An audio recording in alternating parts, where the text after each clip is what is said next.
All right, we are going to call to order this regular board meeting on Tuesday, January 9th, 2024. And we will now do our roll call. Student trustee Deodar. Here. Student trustee Garcia. Here. Trustee Rosenbaum. Here. Trustee Khan. Here. Trustee Boyd. Here. Vice President Hopwood. Here. President Davidson. Here. Superintendent Wells. Okay, we will now do the reading of the AUSD mission and vision statement and meeting norms. The mission of Albany Unified School District is to provide excellent public education that empowers all to achieve their fullest potential as productive citizens. AUSD is committed to creating comprehensive learning opportunities in a safe, supportive, and collaborative environment, addressing the individual needs of each student. Meeting norms. Maintain a focus on what is best for our students. Ensure a safe environment for all views to be expressed, treating each other, staff, and the public respectfully. Endeavor to find common solutions to issues through collaboration without sacrificing one's beliefs in what is best for students. Make a commitment to effective deliberation, each one listening with an open mind, while others are allowed to express their own points of view, even if one disagrees. We'll now recite the Pledge of Allegiance. Please stand and join us if you would like to. I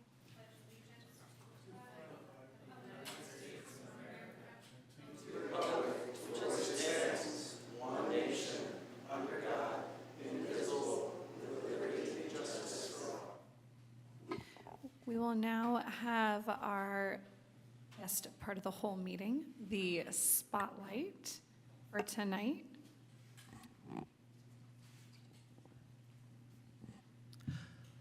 Y'all ready? All right. I forgot to Okay. approve the agenda. I just Okay. jumped right to spotlight and was like excited. No, just stay there for a second. I don't think it'll be too long. Okay. Tell us who that is. Yeah, well, you know what's funny? Oh, okay. Just reading my agenda and that's all I got. I got it. Anyone want to approve the agenda? Motion, questions? I move to approve the agenda as is. Second. Okay, all in favor? Aye. All opposed? All right, agenda passes. Come back up. That's a great agenda, you guys. Well, good evening, everybody. I'm Craig Bryant. I am the instrumental music teacher at Albany High School. In the middle of my 16th year of teaching, and 18th overall, but 16 here at Albany. And I teach the band orchestra classes at the high school and the middle school orchestra program as well.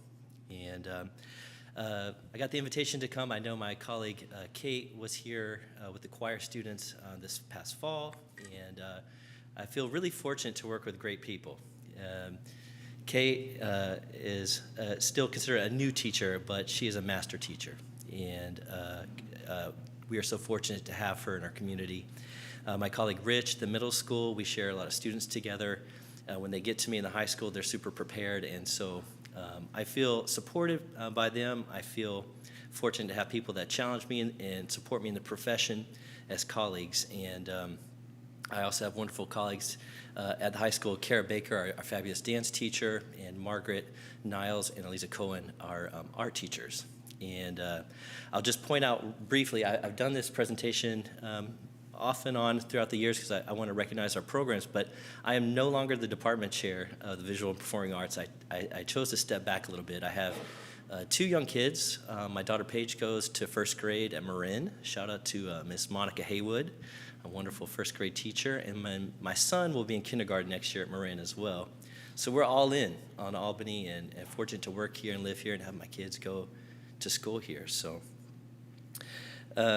I also step back because I'm the president-elect of CMEA, which is the California Music Education Association, the Bay section, and we just put on a huge conference at San Jose State this past weekend, and so I mention that only to say that I'm super proud to have Albany involved in these things that are like our area or state organizations, and that we are recognized in that conversation.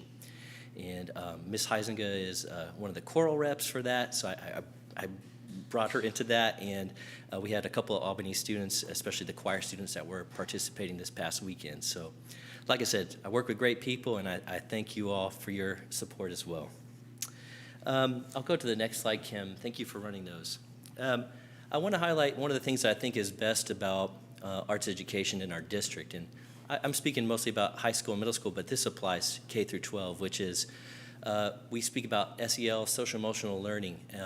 The essence of that is what we're doing in our classrooms every day. Our artistic expression, authentic communication, the group work, our performances, all the things that you see. You're going to hear two wonderful kids tonight from the music program. The things that we get to do for our community. I mean, that's not like a random thing. It happens quarterly, sometimes more than that, especially in the spring. It kind of builds and builds to the end of the year. We also get to work with really outstanding people. We have people that, can I come and work with the band? Or, hey, I can call people at Stanford or Cal that will just come, or Sonoma State, that just want to come work with the kids. And that kind of thing, that kind of rapport, the thing that we've built in Albany, it attracts people to come and work with us, and I'm really proud of that. And it's great for the students, obviously. Competitions, exchange concerts that we do with other schools, the collaboration that kids have just kind of off the cuff. Zach is in San Francisco Youth Orchestra, Aaron's in the Young Person Symphony Orchestra. They're working together as part of a Bay Area Youth Festival Orchestra. These kind of relationships that kind of swirl in our community, and I'm really proud of them. And lastly, it's just a really strong community. We have, if you come in the visual arts building, it's cacophonous sometimes. It's alive. There are kids right now that'll be at rehearsal until about 9 o'clock tonight getting ready for the dance show. It's alive, and I really like that. I'll go to the next slide, Kim. I just want to highlight a couple of outstanding student achievements that we've had this school year. Elaine Zhang from the visual art department. This is an award that she got at the very tail end of last year, but she got to go to New York and have her work exhibited and work in Carnegie Hall with the art people there, which was fantastic. We had 4 students selected for the All-State Band and Orchestra. You'll get to hear Aaron tonight on cello. They had over 2,400 auditions for spots in these groups, and just to get 4 students from Albany is really huge. And it's the most we've had in a long time, and very, very proud of them. Maven Lamb, a violinist in the orchestra, she was accepted to the California Orchestra Directors Association event in November. And most recently, the drummer in our jazz band, Amalia Gould, was accepted into this new program that the Monterey Jazz Festival is putting on, the Next Generation Women in Jazz Combo. So there are just 5 women nationally. She's flying to Boston tomorrow to work at Berklee College of Music for the week. And they're going to meet a couple times throughout the winter, and then they're going to perform at Monterey Jazz Festival in September.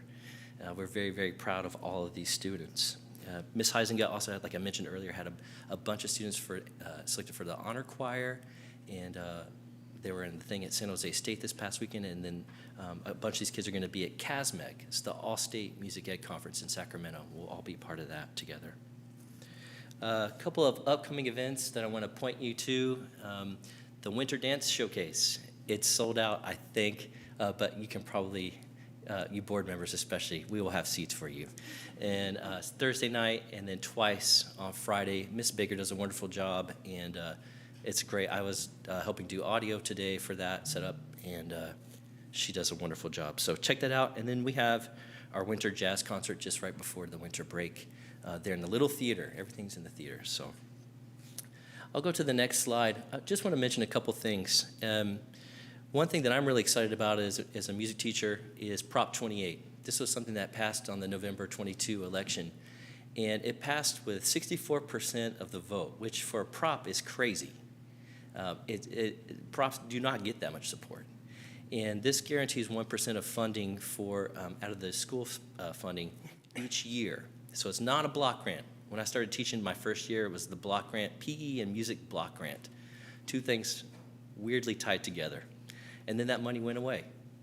And so this is in perpetuity. And the only way to get rid of that is to make another prop, which getting a prop passed in California, as you know, is serious. And so I'm excited about this. And what it means for our school district is about $460,000 annually. And it can be used for 80% for staffing and 20% for materials. And I'm excited to see how that money gets spent. Now, it was great that it passed, but when it did, they didn't have the infrastructure at the state level to disperse these funds the right way. So At first they said, well, it's going to come in November of 23, and then maybe it's going to come next month in January of 24, but it's probably not coming until April. And we all stand here, we're very patient, but a lot of excitement about what we can do with this money, and especially because the programs in Albany, K through 12, are so vibrant, and I can't wait to see what we can do to take it to the next level once we get some funding from the state. So I will talk about this more at a future board meeting, you can bet, but this is supporting the best of what we have here in Albany, and I'm excited as a teacher. I'll go to the next slide. This is something that I'll talk about because I think it's important just to mention it. If you've been to a concert, one of mine, one of the choir concerts, Ms. Boyd, I know you've been to one of the choir concerts. There's not enough seats. And I want the parents of this community to see what their children work on. I want to have a place that is a community gathering space in Albany, whether it's for music, whether it's for dance, visual arts, a book. We're gonna have this meeting next week about the book. Like, we need these kinds of spaces in Albany. And so I think now we are the officially, besides Cornell, I guess, but we are the oldest building in the district now. And I got to go to my daughter's back to school night and the ribbon cutting for Marin. That was amazing. I was so proud, not as a district employee, but just like as a dad. It was fantastic. I would like to see us start talking this up. And we need something that holds 400 to 500 people. Wouldn't it be great if we had a closed space where you could have a grade level meeting at Albany High School? We don't have that, except the gym. It's not really inviting to that kind of thing. What if we could have every parent come and find a seat, or a grandparent come and find a seat? That's what I'd like to see for our district. These are some of the limitations. I won't go through them right now, but all that to say is we have more kids that are interested in the things that need this space than you might realize. I'll go to the next slide. I just want to say thank you to Albany Music Fund. We're now in our 21st year supporting music education in Albany schools. And we have a wonderful volunteer parents. I'm so proud to work with these people. It's not a huge group of parents, but as dedicated people. And I'm so proud to work alongside them and proud of the results that these students get year in and year out. So thank you. And lastly, the best part of the meeting, I'm going to feature two of my students. And Aaron is in the All-State Orchestra. He plays cello. He's principal cello in our school orchestra, and he plays in the YPSO. He's a wonderful person, musician, and somebody, you need students to speak, you need feedback. How's this going? He is one of those students I go to all the time. And Zach plays in San Francisco Youth Orchestra. We put a bassoon in his hand 2 years ago. And I haven't, on the Albany Music Instagram, I have his first note ever. And it was pretty good, pretty good. And now he plays, like, you'll hear him. And it's just wonderful. And both these guys are frequently in the band room after school practicing, and I have to say, okay, I have to go home now. But they're wonderful people, and they're going to play some Mozart for you. So come on up, fellas. Yeah.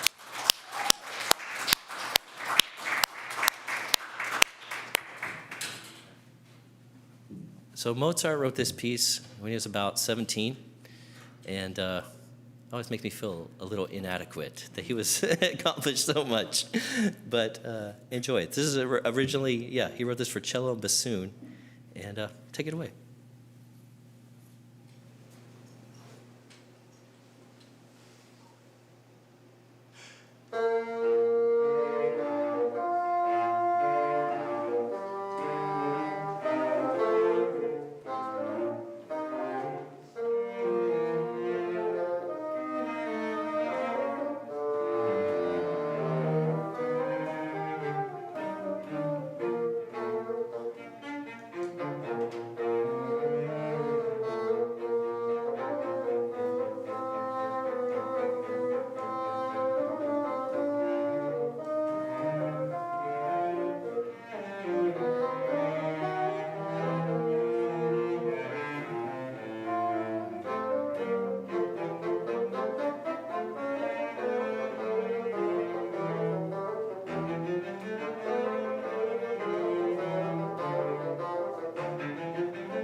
adjourn the meeting now, right? We're done. That's fine. That's all we That's need. it, we're out. It's fine. It sounds good. I'm in. It was phenomenal, and thank you for coming and gracing us with that enjoyment and for all the music you bring to Albany. I haven't thought, Craig, about Performing Arts Center for us. Just something that's never occurred to me. How can we make something happen? I know we have an empty theater on Solano. I know we don't have any money to buy it, but It's really it's fascinating. really been something, you know, the growth of the program, it's just been amazing, you know, and I've been a fan since the day I met Craig. So I don't know, we should think about where we could, what we could. There have been conversations around that very theater. Good. And a group in Albany. And one thing that was raised was, well, we don't have enough space in the school district to do these events, so could we not either live stream things over to that theater or somehow hybrid it and in that space? So I think it's really worth conversations. If you want me to put you in touch with someone on that committee, I'd be happy to. Yeah, we don't need another climbing structure in the theater. I think there's a pretty serious effort that it needs to stay a theater, but I think this is really a smart way for maybe us to community it up. So firstly, I'll just say thank you so much for being here and sharing that with us. Music is really just a gift, and I would have to talk all night if I talked about what music means in my life, but thank you. Thank you for being here, and thank you for everything that you're doing and Ms. Huizinga is doing. I have two students who are in the choir program, and one of whom is in the all-state choirs and does all the honors choir stuff. I have indeed seen many performances, and I too would be extremely excited for a larger space. What's happening now with the middle school choir concerts, which is a great ingenious way to solve the problem, is the sixth graders sing, and then the sixth graders' families like get up and leave, like, and then the seventh graders sing, or seventh and eighth graders, because there's collaboration there. And I have been in the hallway with my mother, a grandma of a student, who's just sort of like, we can kind of hear something, like, can we fit into the space? So it's a wonderful problem to have, that we have all these families and all these students making this wonderful, amazing music, and we all want to be able to come together and celebrate it and celebrate their accomplishments and their teachers' accomplishments. So I too would be really excited to have a larger space, and it's not something I just thought, oh, I guess this is what we have. Oh, well, like, you know, we'll figure it out. But thank you for the vision of we could actually have a larger space, and it would be really wonderful and well utilized. But thank you so much for being here and for everything that you do. It's a great gift to me personally and in my family. If I can just add something real quick, it's funny because over the break I have a friend who is also a music teacher, but not in our district, in a nearby district, and they were just bragging about you actually and how wonderful your students are. So to actually hear your students play, it was like absolutely amazing. As someone that was only gifted enough to play a flute, because like that's the most I could do. I know how much like. It was not good, but like I know a lot of like effort goes into it, a lot of training, and like just it really shows in the work that you guys shared with us today. But thank you guys for like sharing your passion and your dedication with us. It's beautiful. All right, much appreciation. Thank you.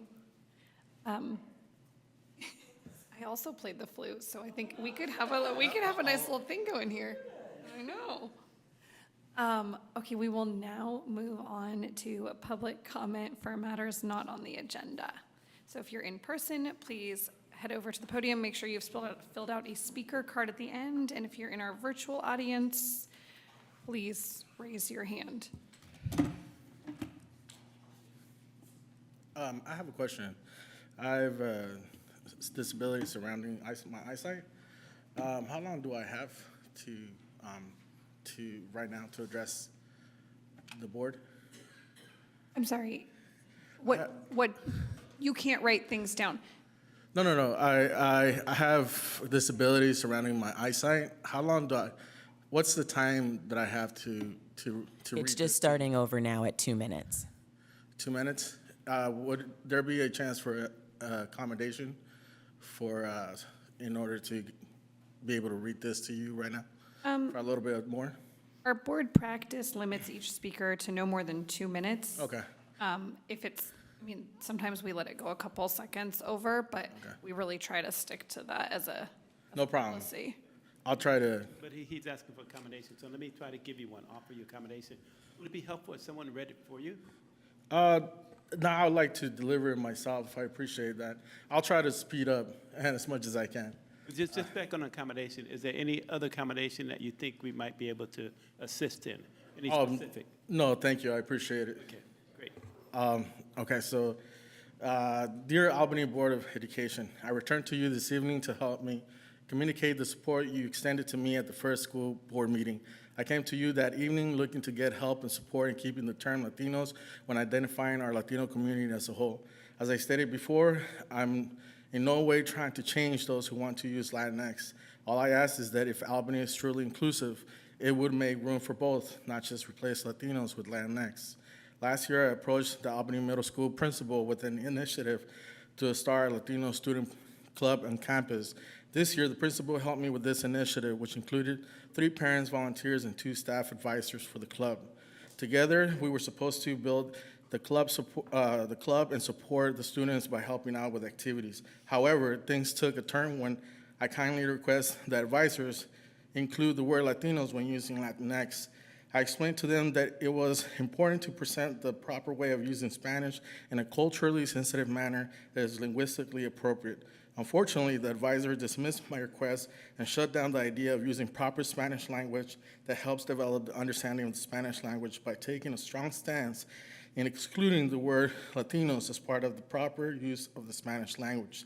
This was saddening and felt discriminatory when the 2 advisors and the principal removed us from helping with the student club after asking to include the word Latinos. I have always approached this in a way that brings compromise and show respect.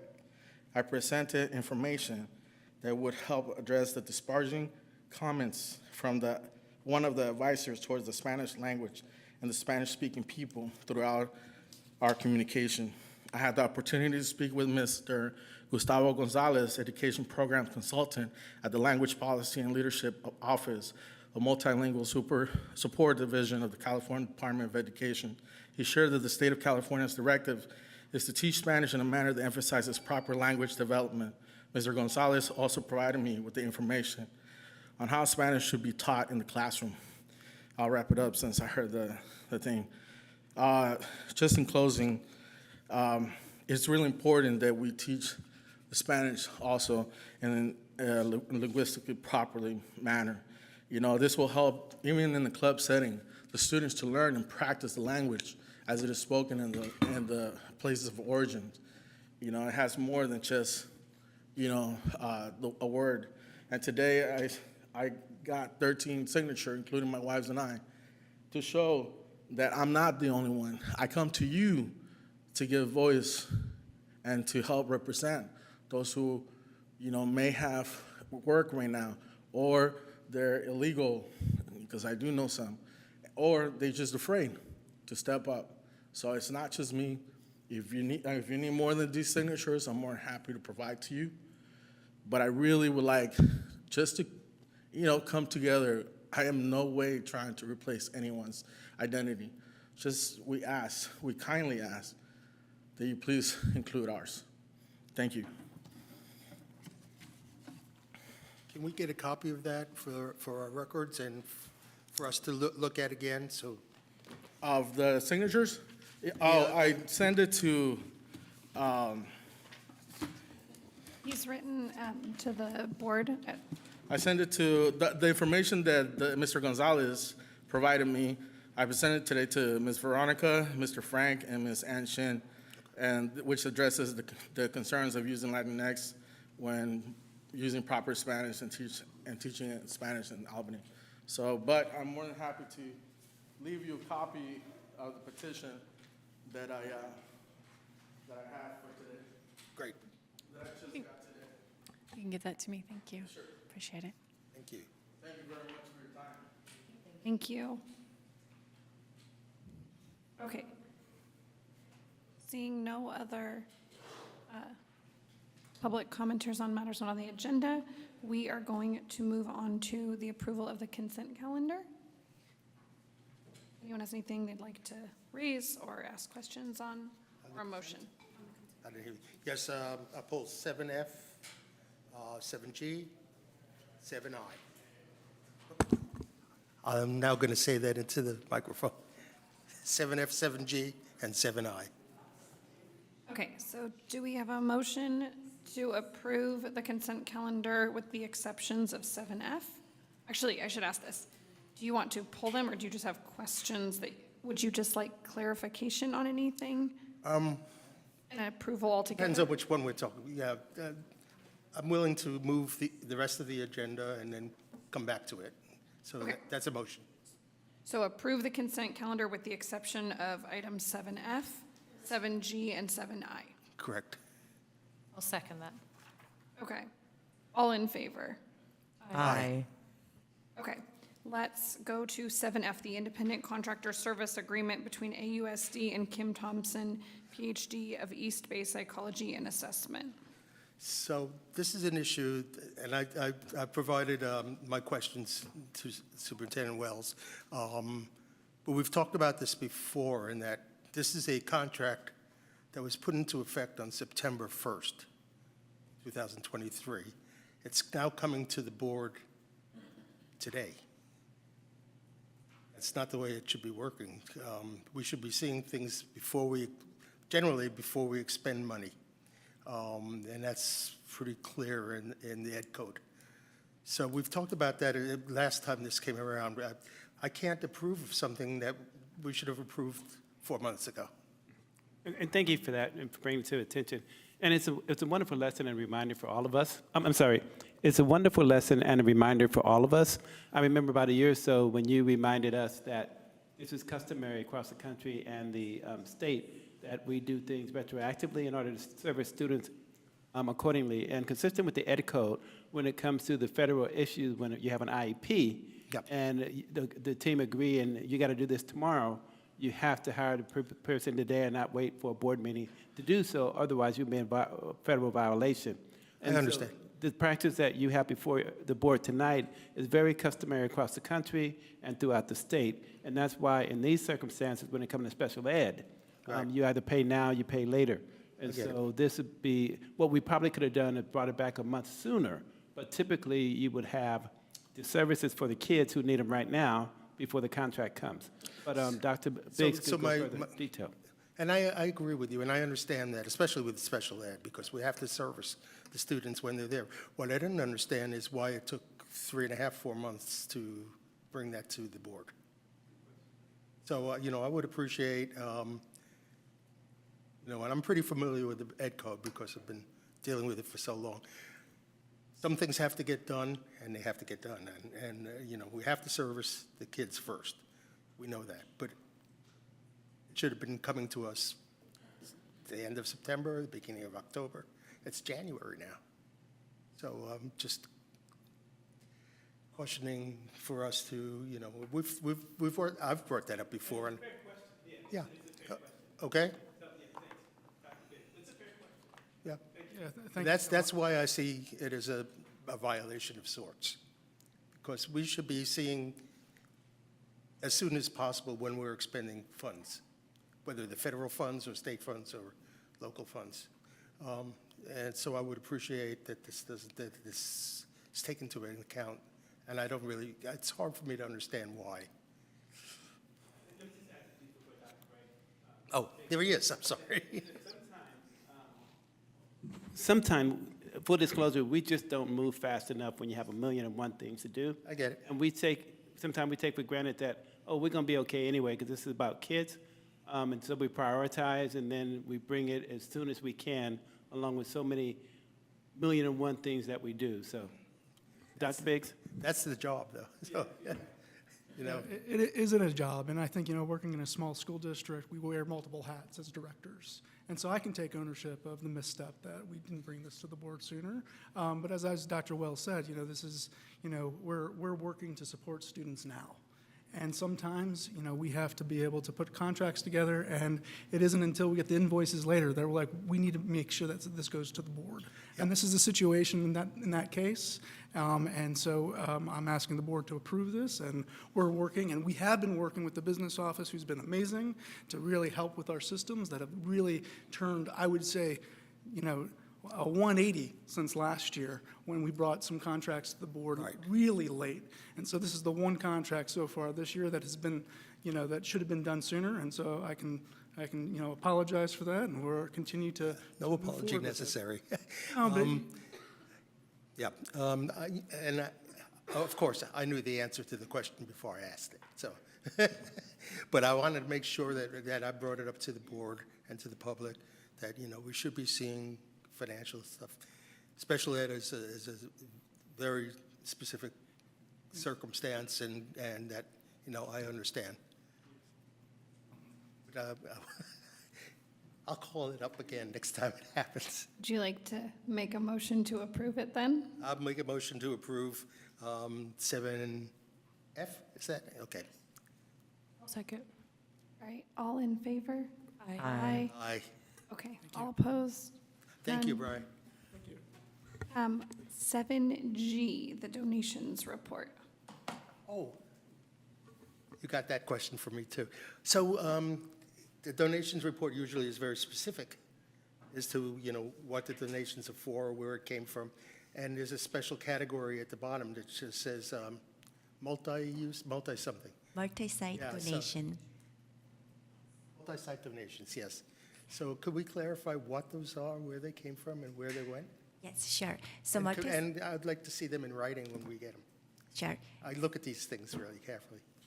So multi-site donation is from the donation from Albany School Care, Albany Music Fund, other boosters. So maybe in the future we can have those examples there, maybe more parentheses. I would appreciate it, just so. Yeah. Oh, there it is. Multi-site, yeah, so. I'd like to know who to thank. Yes, of course. Some of that money is mine. Yes, and there's a big donation. Yes.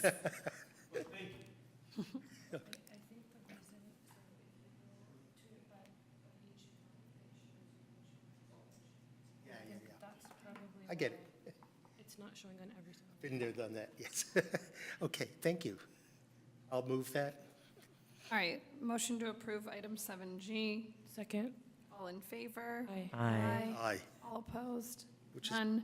Okay, and 7I. I had questions about this one too, so. Okay. You want to ask your question first? No, your question is my question. Oh, okay. Oh, so I'm curious. So we have some drainage pipes that are underneath the, in the middle school. And then from what I could understand from what I read is that then there was some other work done. And a fence was built, I guess, a security fence or something like that.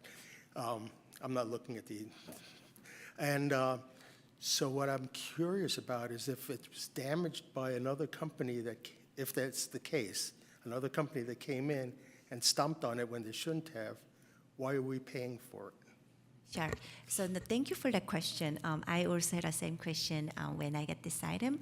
So it is our assumption that this installation of the privacy fence might affect, but this happened almost 5 years ago, and we were okay back then.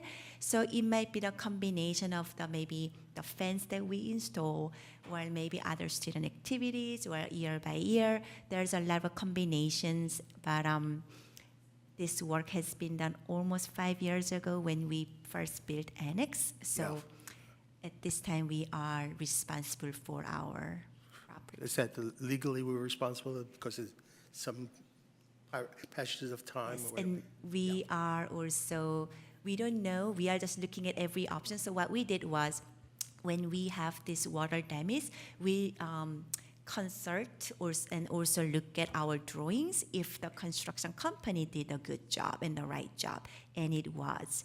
So then we couldn't really go back to our construction company. Then now, well, maybe it's the fence after the construction. Right. The fence has been there about 5 years, and we, yes, well, That I didn't read into it, what the time frame was. So if I saw that, and I read it properly, because sometimes I'm going through the whole agenda and trying to make sense of Right. everything. But that makes sense. And so, if that was in the report or whatever. Okay. thank you. Was that the same question? Well, yes, but also this has been an issue longer than just last winter. I mean, this has been an issue. We've had an issue with water at that site since it was constructed. So we really weren't able to find that the plans didn't take that into consideration. We found the drawings, but a construction company built everything correct based on the drawings we have. So it wasn't the construction company, it wasn't the building itself. So we are assuming, so we have this assuming that it might be because we built up the fence and maybe installed a fence, but that has the fence company installed a fence like 5 years ago. So we are still trying to see what the problem is, or maybe student activities over that, and we just do not have the certain 100% of the cause. I mean, in the long run, $12,000 isn't that much, but it's still $12,000 that could go into a teacher's salaries, for example. So, yeah, All right, well, that's the I answer. mean, water damage and drainage seems like a lot of what we're dealing with these days, so, 7, what is it, I? aye. I move 7I. Second. All in favor? Aye. Aye, for 7I. I appreciate the answers that we've gotten, and I'm trying to be very careful about what I bring up, and I think Of course. the rest of the board Yes, is and as well. thank you for that. Hopefully, this will remedy the annex. Keep hope alive. All right, student board member reports. All right, so for the Student Advocacy Committee, last night we had one of our regular meetings where we continued to talk about the survey that we send out to McGregor students. And we're planning on working within the high school to address the comments that the students left in the form. And we also had a discussion about the potential removal of weighted GPAs showing on your transcript that the AHS Instructional Improvement Council discussed in their last meeting. So they said that AP classes would no longer give GPAs a boost, so the highest possible GPA would be a 4. And the idea behind it was to combat the harmful culture around students getting a high GPA that affects their mental health. And another possibility that they discussed was capping the amount of AP classes that a student can take, but that hasn't been thoroughly discussed yet. Yeah, so no change is going to happen soon. It's just in discussion. And like Ayush said, it's a way they're thinking about to help combat this toxic culture that is very prevalent at AHS of maxing out your GPA. But it is something we wanted to bring up because a lot of students have very strong opinions about it. And I mean, we're all still figuring out what's happening, and it's still in discussion. It's not going to affect students who already have a weighted GPA. It's probably going to affect students that are coming in to the high school 2 years from now or a year from now, or students who have never taken an AP class, so that's freshmen.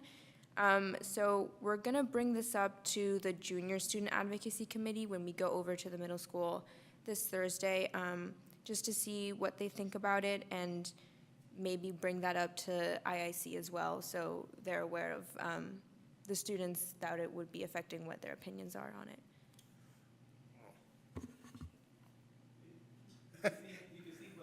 Oh, man, I've been there, done that. Ready to respond, but like she said, they're just having a discussion.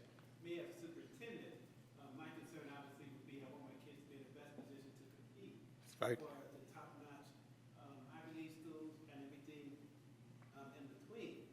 And so they're just having a discussion right now. Take a deep breath. That's a healthy discussion. No, I've been involved in a lot of those discussions. I worked at Berkeley High for 5 years, 6 years, and we had unweighted grades. So, and that was a huge issue for some students. There's no correct answer. But I think it's really great that the students are talking about it. So I want to commend you. I just want to make sure, does that conclude your report, or is there more? No? Okay, do you want to comment on I that real just quick? want to say, I'm on the IIC. I was on site council for 4 years at the high school when these conversations well, not even when they started, they were ongoing. You just represented that conversation really well, so thank you. That's exactly the kind of theme that has been discussed, and it is, as you mentioned, just discussion stages right now. All right, continuing the report. At Albany High School, like Mr. Bryant said, there's the Albany High Dance is putting on their winter showcase at the theater, the Little Theater. One show's at Thursday at 7 p.m. and the other two are on Friday at 6 p.m. and 8:15 p.m. And then at AMS, they're going to have their Cobra Theater performance on January 24th at the Performing Arts Center in the Annex. That's from 6 to 7 p.m. At Cornell, from January 22nd to the 26th, there's a book fair in the library, and there will be a lot of great books from many different genres, and scented pencils as well. And then at Marin, the 5th grade parent info night for the Nature Bridge field trip, which sounds like an overnight field trip, I don't know, is from 6 to 7 p.m. This is a Zoom call, so the link and the meeting passcode can be found on the Marin website. Then for all schools, there's no school next week on Monday for Martin Luther King Jr. Day. And that concludes our report. And now we don't have to make any board reports because they just took care of all the good stuff for us, which is so helpful. We will now move on to our first staff report, which is the report Have a on. public comment? Is there a public comment for the report?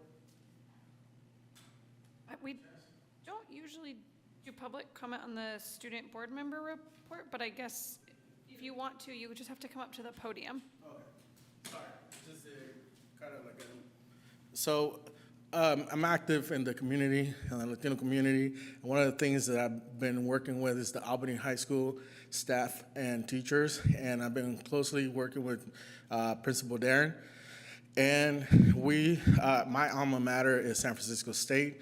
I've inquired about schools coming to our campuses, and they say that we haven't had any visits from CSUs and UCs. So I took the initiative to start building collaborative relationships with these UCs and CSUs. So I've contacted many schools such as UC Berkeley, Stanford, and San Francisco, and I'm preparing to contact UC Davis. San Francisco has agreed to come this Friday. They will be in campus at the high school, and they're going to give a presentation in the high school. So that's why I wanted to have it included in the report as items. And hopefully later on, I'm working with UC Berkeley to give me a date. And Stanford has put us in the list of schools that they're going to visit next school year. But I'm trying to have them commit to a date. So thank you.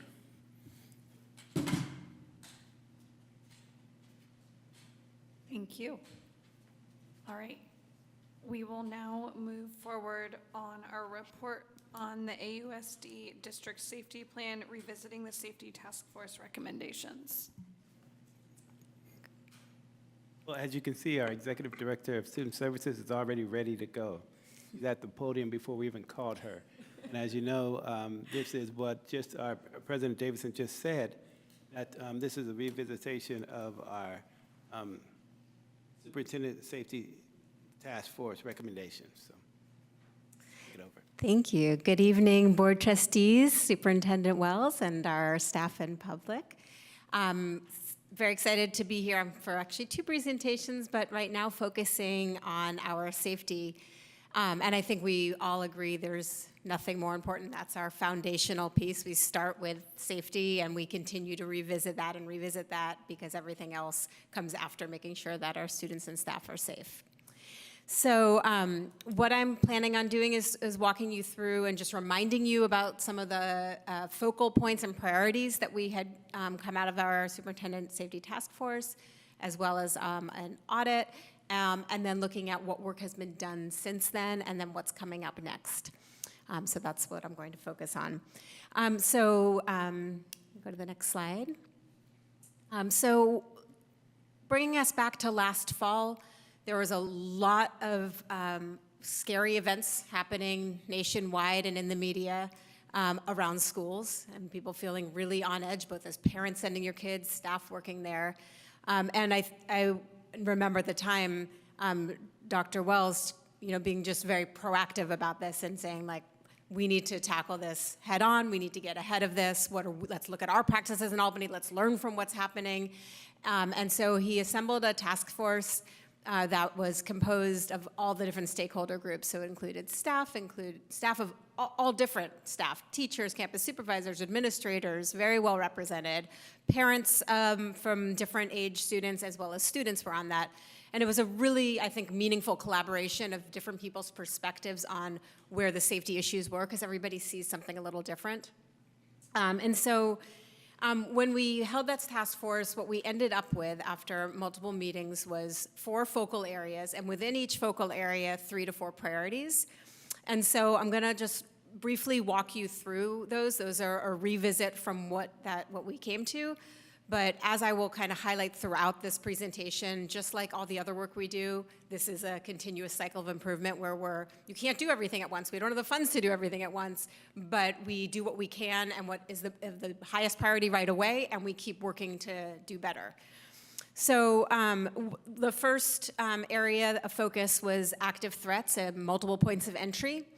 And in all of these areas, we've made a lot of progress, but I'm just going to kind of go through what the recommendations were. So it was improving access control, improving lighting in areas of need across campuses, providing working and upgraded camera systems. Next slide, please. I loved that our group had picked emotional safety as one of the focal points, because I think, in the time where active threat is such a focus and needs to be such a focus, it's also important to remember there's all kinds of safety that threaten our students. And one of those pieces is emotional safety. The priorities that the group came up with was to improve facilities for gender-neutral, non-binary students, thinking about spaces and ways that we offer support for students to build friendships and peer relationships. And I think this was it's always important, but coming out of COVID, people were feeling it in a more intense way. Thinking about the role of a school psychologist at each site and whether we could somehow fund one at every site. And standardizing risk and suicide assessments across our sites. The next area was focusing on medical issues and allergies. We have automated external defibrillators at all of the sites, but there was some confusion. Does everybody know where they are? Is everybody trained on them? Are they all up to date? So wanting to make sure that was reviewed, providing Narcan, both the actual Narcan at all sites and training. This was also a really kind of, I'll say, newly hot topic last year in terms of all of the fentanyl overdoses that we are seeing with young people. And providing ongoing yearly training and support to students related to how they treat each other, and also doing some standardization of allergy response and with a particular focus on nut protocols. Traffic safety was a big piece, and one of the pieces was really trying to work with the city, specifically around bicycle lane and safety, around other traffic mitigation measures, addressing the Spokane cul-de-sac, which felt like a really dangerous area with kids riding their bikes and parents turning around, and just increasing visibility of staff around drop-off and pickup times, and just, again, trying to think about that management of that busy time. So the other kind of big piece that we looked at when we were looking at priorities that was happening simultaneously to this task force was our district safety audit.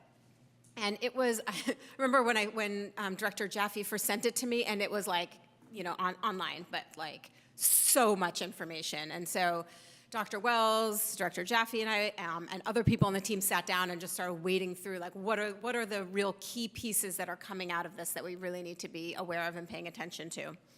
And so one of the pieces was improving visitor management procedures and protocols, having one main access to school when school is in session, improving signage, increasing camera surveillance. So you see there's some parallels, of course, between what the District Safety Task Force came up with and this piece. Classroom locking systems, a shortened amount of time when a teacher needs to secure their door. Traffic control, vehicle barriers, fences and gates, having a mass notification system that's been tested and people know how to use for staff and for the community. And they also recommended hiring a dedicated security director. So those were kind of the pieces that we were working with last year, and since that time have done a lot of work on a number of these different pieces. And I actually hadn't even really realized how much we had done until I started trying to put this together. And I was like, oh, well, here's all the things I know, and then let me talk to Dr. Wells, make sure I haven't missed anything. Let me talk to Director Jaffe. Let me talk to Kim Trutain. You know, so I reached out to different people to find out kind of what all had been happening in addition to what I already knew. And it was actually really satisfying to see the progress that we are making as a district. And I think, you know, from my perspective, what I'm seeing is that we're now being really intentional. From the time that safety task force happened, we've always cared about kids' safety. But there's an intentionality that's been happening under the guidance and direction of Dr. Wells, and with you know, Director Jaffe's great follow-through with pieces, that we're really seeing a lot of things happening. So this isn't exhaustive, but these are kind of some of the main things that are specific to this, to the priorities that were listed. So one thing was that we purchased door gadgets for every site that needed it, that allows for the quick closing and locking of a door, which, you know, is one of the kind of high benefit items if there was an active threat on campus. The middle school gate was replaced with a panic bar. That way it can remain closed and locked without, because we were always like, do you protect against active threats, or do you have fire safety, you know, in mind? And so this was something that met both of those needs, and a second gate with a panic bar was added once the portables were removed and the parking lot was restored. Cornell gates and main door are now locked with the doorbell added. Ocean View and Marin's campuses now have only one point of entry when school is in session. A gender-neutral locker room was added at AMS, which I think is, you know, a big leverage item that was a huge issue for a number of years, and even more so coming out of COVID. All of our AEDs have been updated, new paddles, new batteries, and awareness has been made about where those are, and there was a training that was done. Fence repairs were done at AMS. Solar lighting is in the process and maybe is already done, but when I met with Director Jaffe, it was in progress. To the ACC portables near the rear of the Ocean View property, so at night when there's pickup, there's better visibility. When we're looking at personnel pieces, again, like I super appreciated the support last year of, hey, we want to get this active threat training in place, and, you know, just working with our CBO Kim and Dr. Wells, yep, let's make this happen, let's put this in place. And we did. We provided a 2-part active threat training to every single site that we have, so that felt really impactful. And we have a recording of it, so new staff coming in can watch it and know what our practices are. We attained Narcan, and have that Narcan available at every single one of our sites, and all of our staff are trained at the beginning of each year, so now that's a regular practice when we're doing our EpiPen trainings and all of those, Narcan administration, and not just the administration of it, but how to recognize fentanyl overdose, which is a really important piece.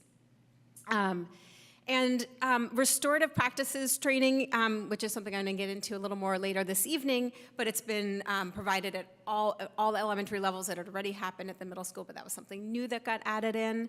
And I'll also add to that, I didn't add this bullet point, but it again is in my next presentation, that when we look at emotional safety for our students, we had our student success space that already existed in the middle school that now has been extended to the high school this year, and I think is going to have, already is having a big impact there.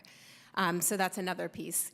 One of the priorities that was on the district safety task force was about having our suicide assessment protocol be standardized across our sites and making sure training's in place. This year, that was a focus area with my mental health specialist team, and so we have done that with all of the best research and data, rolling it out on Thursday to our principals, and so that's something that will be more standardized moving forward. And so just, again, just seeing a lot of significant progress. With traffic mitigation, there was a rainbow crosswalk added to Cornell, for those of you who have seen, it's lovely and very noticeable, so it makes people stop. And with our communication piece, under the leadership with Kim True-Tame, we were able to reach out to all of the principals and test all of our Parent Square communications, and I happen to be on all of them, so every time there's some emergency, I see it works really well. Like, you get this text, their power's out, whatever it is that's happening, and we can send that out to parents as well as to staff, so that's a great system to have in place. And there's an ongoing collaboration happening with the city around traffic safety, and so that's something that we're hoping, we'll just be able to keep working on. Also in the works that you'll see happening this spring, and we do the next slide, please. The one after that. Just in terms of what we're continuing our focus on, the exterior lights in our schools are being repaired and upgraded to LEDs this winter, so that's something, because there's always an issue every time a light bulb goes out and you have to get a lift to go ahead and replace it. There's a lag time, and during that time, doesn't feel safe to be on our campuses, so putting LED lights in will really address this long term. We have an allergy board policy and administrative regulation that's ready to come to the board that will be coming soon. Marin has a great new camera system that's really expensive to redo, so that's something that's out there as something needs to happen, but at least we're starting with that piece in place. And there's plans to add a double bike lane or bike access related to AMS. There's still exactly what that's going to look like is being worked out, but that's in collaboration with the city. And then what's coming up next, which is exciting, next slide please, is that LCA Architects is going to be conducting a facilities assessment, because we've just received approximately $11 million from the state for facilities improvement, which is really exciting because a lot of these pieces take time and money. And I think, one of the things that I've seen is that there's been immediate action taken. Everything from before we even were maybe one meeting in with the safety task force, Dr. Wells had put extra campus supervisors on Ocean View middle school and high school campuses. It was we need to have this. Yes, we're gonna go through this process, but right now, there's too many points of entry that we can't control. Let's get more adults moving around. So there was immediate action like that. Then there was pieces that have happened over the last year as we've had priorities and as we've had money and resources and time.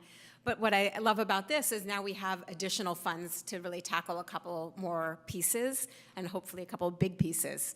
So what I was informed by Director Jaffe is that we're likely to have their recommendations by the end of March and bring a proposal to the board in the spring for spending that money, and hopefully, holding what they find in their facilities assessment as well as some of these priorities that we discussed, and being able to move on to the next piece. And so I think my kind of big theme here, which I believe Director Sinclair talked about and Dr. Shin talked about with relation to looking at our data with our students, the continuous cycle of improvement is also kind of well and alive here, as can't ever be done, right? We're never done. We're never the safest we could ever be. We're always looking at how we can improve, but we identify through the safety task force, through the audit, through this new facilities assessment, what are the things that need to happen? We make a plan, we put things in place. How are we doing on that? What's missing? And we just keep, striving to do our best by our students and our staff. So that concludes my presentation. I'm happy to answer any questions or hear any comments. Thank you. All right, anyone have questions or comments? I have a question. Thank you, that was great. So you mentioned that Marin has one point of entry when the school is in session, and I'm assuming you're talking about the front Santa Fe Ave point of entry. On Curtis, with that slide that goes in, is that accessible? Is that something that someone could just go down the slide during the day? Yeah, so once when there's not drop-off times, then that area is locked off. Okay, so the slide can be locked off, is that right? Okay, great, thank you. Well, the slide's not accessible, the gate is locked outside of the slide. Yeah, that's what I was wondering, Yeah. whether it's... Oh, okay, yeah. Yeah. You can't access the slide from the street, right? Right. Okay. Thank you for the great presentation. I did want to say I noticed that there were things that we saw last time that have already been improved on based on comments and discussion that we had at the last meeting a year ago at this point. So it's really exciting to see that. I did have a couple of things that I wrote down. I know we had to use the mass notification system when we had that incident at the Honda over there, and it worked really well. It was super fast and super efficient. What I did hear though what I heard from Ocean View parents was that it was really well and it worked really well for them. They heard really quickly, they knew what to do. But parents that didn't have students at Ocean View but lived near felt left out and felt concerned. And I don't know if this is like a way where we need to maybe work, because I usually get like the AC alerts from our PD, but I don't think anything ever like went out either. So I think it might have just been where we needed PD to do something or say something, and it caused unnecessary anxiety. And some parents did ask, like, how come we didn't get it and we live right there by Ocean View? We don't have kids there though, but like our kids go to X, Y, and Z sites. I don't feel like it's necessarily in our jurisdiction, but I did want to like bring it up. I think you bring up a really, really good issue. And I think it's all of our jurisdiction when it comes to our health and Right. safety and wellness of the city of Albany. And so how can we work, the issue for me is how can we work collaboratively with the city to have the same kind of system to alert our community that this is happening so that we don't have tragedy extended, if you will. And so I think that's something to put down because we work well with the chief of police, but maybe we need to work with our city because they too need to have an emergency response to alert all of us as citizens. Because we only have jurisdiction and can only extend to those Right. within our system. Right. But we're neighbors, we're family, beyond just AUSD. So that's a good point. I appreciate that. Thank you. Yeah, I know it's not under our jurisdiction, but it just like, it was brought up and I figured I'd, share. The other thing is for Ocean View, has the back gate been, because the gate that leads to the portables, my understanding is it's usually always open. Is it, or do we have like a gate that stays closed now or? Okay. Oh, go ahead. The plan is to keep that gate closed. We assess that on a regular basis, and it doesn't stay closed. Those are just the facts.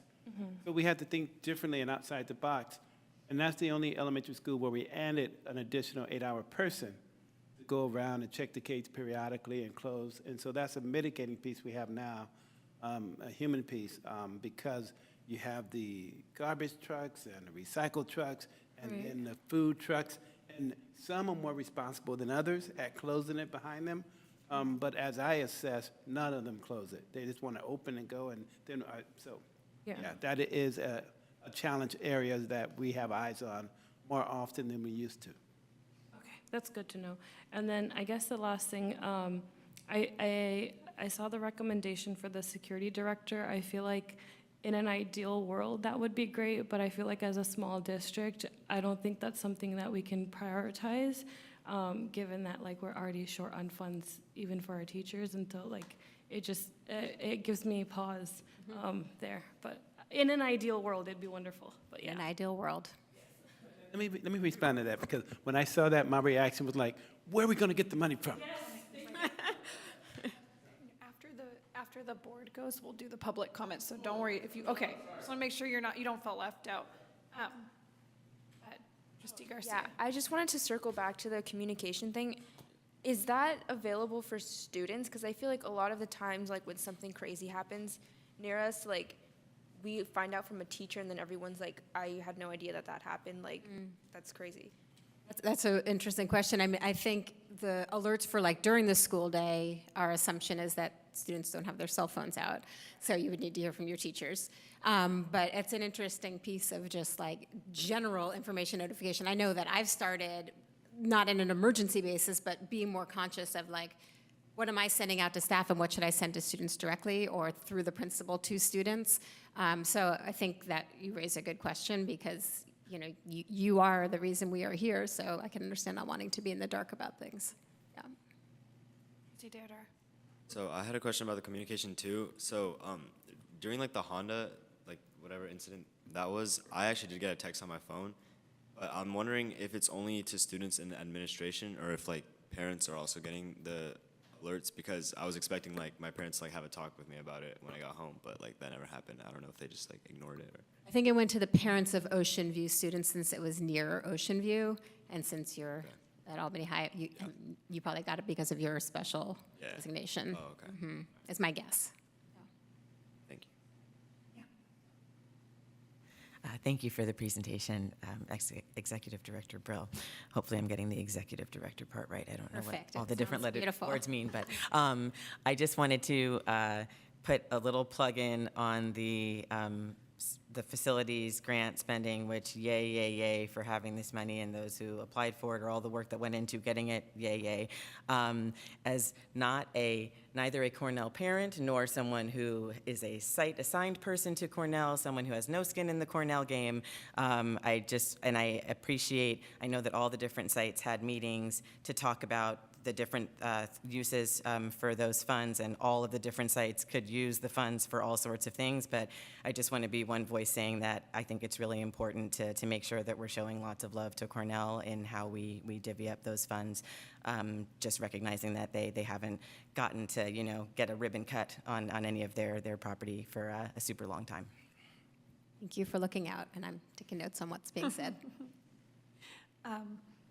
I think this is really great and thorough, and it is really nice to see what has been done. It's really helpful because we often are like, oh, we still need to do this, and we need to do this, and we need to do this, and it's really wonderful to look back and reflect and say, hey, look, we did do a lot, and it's making a change. And I really appreciate what you said also, that we're being just more cognizant and aware of what we can do, and it's nice to be part of a district that's that thoughtful about it and is really putting the safety of our kids first.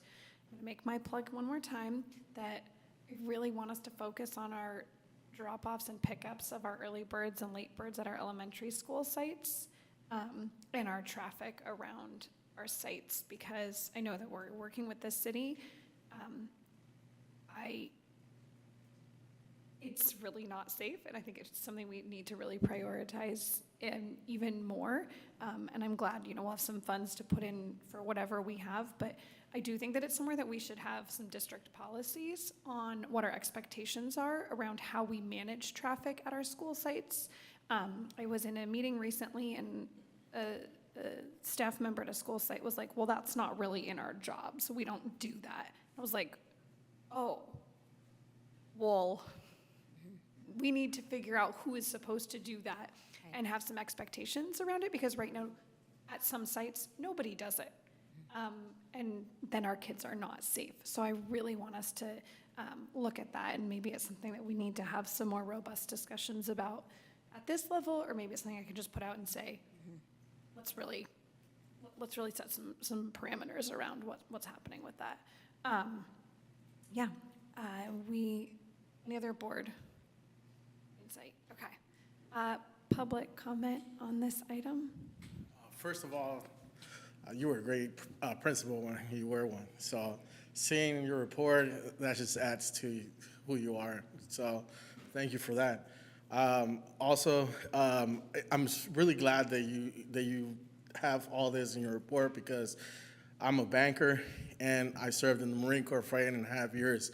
I have training in terrorist awareness and also collaborated with some police forces in that. And so that one point of entry, excellent, because that requires people to have to use that and monitor that in the best way possible. Also because I live right in front of Cornell. My house is just right in front of the gate at Talbot. And so I have seen so many things happen concerning, and especially after school shootings, I've seen kids open that door, nobody there, and I've had to go outside and tell the kids, go back in, and call. And so that has actually gone down a lot, and also to speak to the traffic. When my daughter first started AMS, my oldest, who's now a junior, I was parking in the runabout on the other side, and I got a teacher tell me, or someone said, you can't park here, even though it's a street, right? Public parking. And I said, I'm sorry, I can. He goes, no, because we have an agreement with the folks that live here that you're not going to use the street for this. I'm like, that's nice. Because I live in 925, and I don't have that agreement with the school, So I'm sorry, Now, if I'm blocking two-way or acting, that I think is what it's the problem, is that I've seen literally today, parents who had to pull their kids because cars are trying to move around and almost hit. But one last thing, the campus security, head of security that you're talking about, excellent. Because once you make someone responsible of something, then you have someone who is accountable. Because otherwise, you're just gonna kick the bucket around. Just my little 2 cents. Thank you. Thank you for that. Okay. Seeing no other public comment, no other board questions or comments, we will look forward to hearing about more safety updates in the future. And I guess you're staying where you are because we're moving on to your next staff report. You said you were going to wear comfortable shoes for this. I hope you did. Okay. AUSD's district, the Albany Unified School District's journey to support the whole child in a complex society.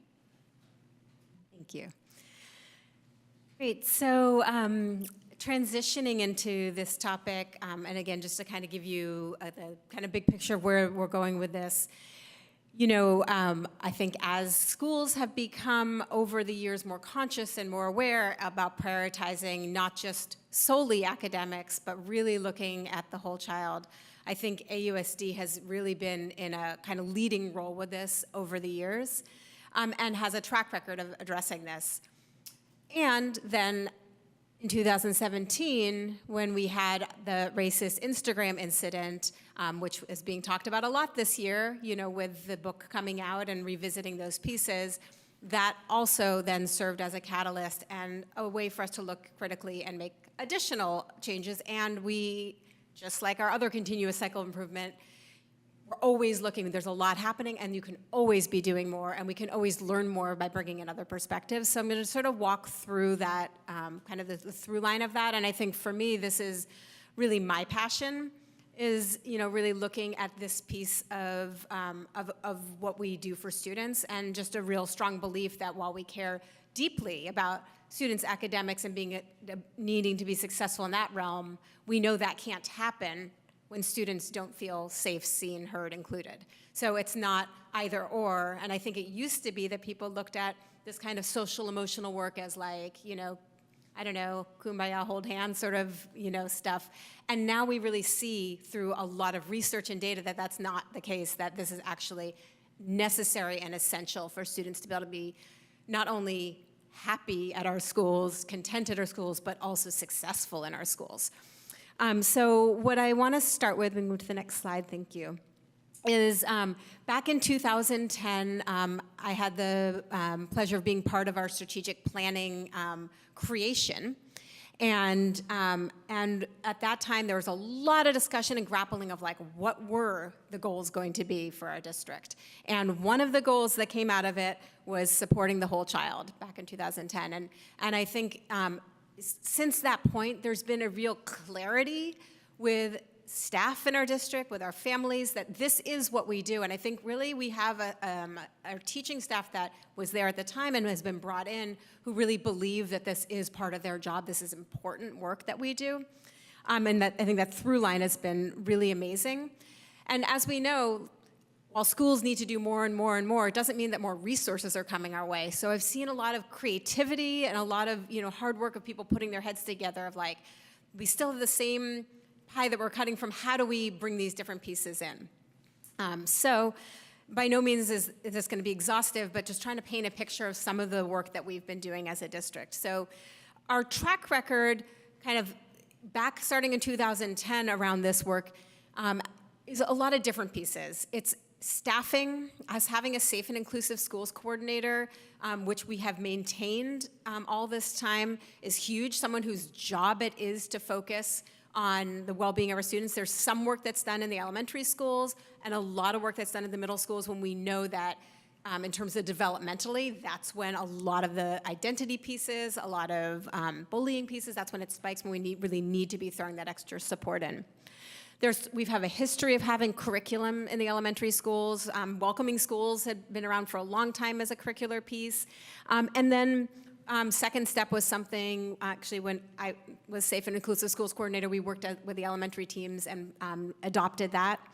We've had Safe School Ambassadors at the middle school, and an advisory, I think, is a really unique model there of actually where teachers really dedicate that time to focusing on content that's not academic, that has to do with inclusivity and belonging at our schools. Albany High School does a phenomenal job of having student-led pieces and student voices with their Diversity Week and International Food Day and Diversity Assembly that uplift a lot of the clubs. The elementary schools do similar sort of versions of this for week-long pieces, as well as just sort of woven into what they do. And we've had a lot of PD and training over the years. Our district had invested years ago in seeking educational equity and diversity training that several of us went to and brought back. It's all about intersectional identity and communication and being aware of our own biases, and that work's been done for a long time in a district-wide way with particular staffs at leadership teams. So those are pieces that were in place for quite some time, and I think created a foundation for us. Next slide, please. And then in 2017, we had the racist Instagram incident that happened, and I think really rocked our community.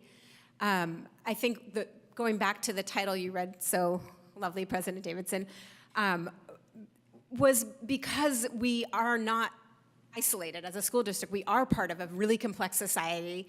At the time that the Instagram event happened in Albany, there was about 4,500 documented other similar cases around our country. We can only imagine the number of undocumented cases. And so this is to say just that this is part of the world that we're in, and these are things that are happening, and it was horrible, right? And and we all had different personal experiences based on where we were positioned at the time, but I just, knowing the students that were involved and the harm that was done, the harm that can never be undone, all of those pieces, it was heavy, it was intense, and it also really was something our community took very seriously, and it was an opportunity to pause, to reflect, and to see what are we doing and how can we do better. And really thinking about what is the school's role in that, right? And what is the school district's role? And we know that parents have a role in shaping students, the way they see the world and their understanding and knowledge of identity and race in these pieces. We know that there's social media, which was obviously central here, but it is also a lot of input that kids are getting. There's peer influence, and yet these are our students, and we can't always change what happens in the outside world. We can try to make an impact, but what we can control is what we do with them while they're here with us. And so I think what happened at that time was everyone wanted to do something because we knew there was so much pain in our community, and we won't ever want this to happen again, and how can we prevent it from happening again? So there was a lot of ideas being thrown around what can happen in the parent community, what can students, a lot of student voice. I mean, students had a huge active leadership role at that time that was really, that's what gave me hope. But staff also were like, do we put in more curriculum? Do we do this? There was a lot of different ideas floating around. Next slide, please. And so what ended up happening was we had this really meaningful discussion at our district leadership team where we said, okay, so when we teach math to students, we're not just coming up with lessons because they think they're good lessons. We know what we want them to be able to do. We want them to know these things. We want them to be able to do these things. Those are our standards. And so everything we're doing is working towards that. So we had an opportunity to slow down and say, in the midst of all of these pieces that are happening, what is it we want our students to be able to know and to do? And so I want to I don't normally like to read slides, but I am going to read this one because just for context. So social and emotional learning and social justice competencies are foundational skills necessary for children and adults to connect across race, class, culture, ethnicity, language, gender identity, gender expression, sexual orientation, differing abilities, faith and religion, learning needs, age, and all our other identities represented among our diverse community. These competencies deepen our awareness, knowledge, social skills, and strengthen our relationships in our community. And so we had come up with that. Next slide, please. And the bulk of the work was there were a lot of models out there of schools that had social emotional standards. There was like a whole body of work out there on that. And there were social justice standards, and sometimes people used both. But the really deep conversation that we had was around the integration of those. And I'm just going to kind of give an example. So one of the pieces on the wheel is self-awareness. And you think about, like, okay, if we have social emotional skills of self-awareness, like being aware of your body and where you are and relation to other people and how you talk and all those things, but you don't integrate in identity, you're missing a whole piece, right? So you can say I'm self-aware and we care about social justice, but how do you combine those? And so what we did was we said, in order to really be self-aware, you actually need to understand your own intersectional identity and what biases might come with that. And then when you're talking about social awareness, you need to understand that other people have intersectional identities that are different than yours, and what is that, and what is that positionality when you're interacting with them. And so we really did a lot of deep work around and a lot of grappling with how do we connect and integrate these. Next slide, please. And we came up with a piece for elementary. That we have the same standards, from TK-12, but we simplified them in a way that we felt like was accessible to elementary. And next slide, please. And another way that we captured them for secondary. And we did some staff development and workshops around these and having teachers look at what do you do already that's integrated into these pieces, and where are the gaps. And we've revisited that throughout, since 2017 when this was created. And we have posters, and I think in this case, the posters are good reminders. What is it we want our children to do? This is what we're working on, right? Next slide, please. Then when we kind of move forward to last year, one of the pieces that I really appreciated is I think our district has been coming together, and I really appreciate Dr. Wells unifying all of the schools, that we're not just like, one school's doing this, one school's doing this, but what are our district initiatives? Let's actually be clear about what we're trying to do instead of just, again, kind of throwing spaghetti at the wall. We're like, no, what we're doing is. And so, under his leadership, we have these 3 initiatives that everybody knows that we're doing. Multi-tiered systems of support, universal design for learning, culturally responsive teaching practices, and these serve as an umbrella for all of this work that we're doing. The photos on here are links to, on our website, we have little videos on each of them for anyone who wants to delve in and just learn a little bit more.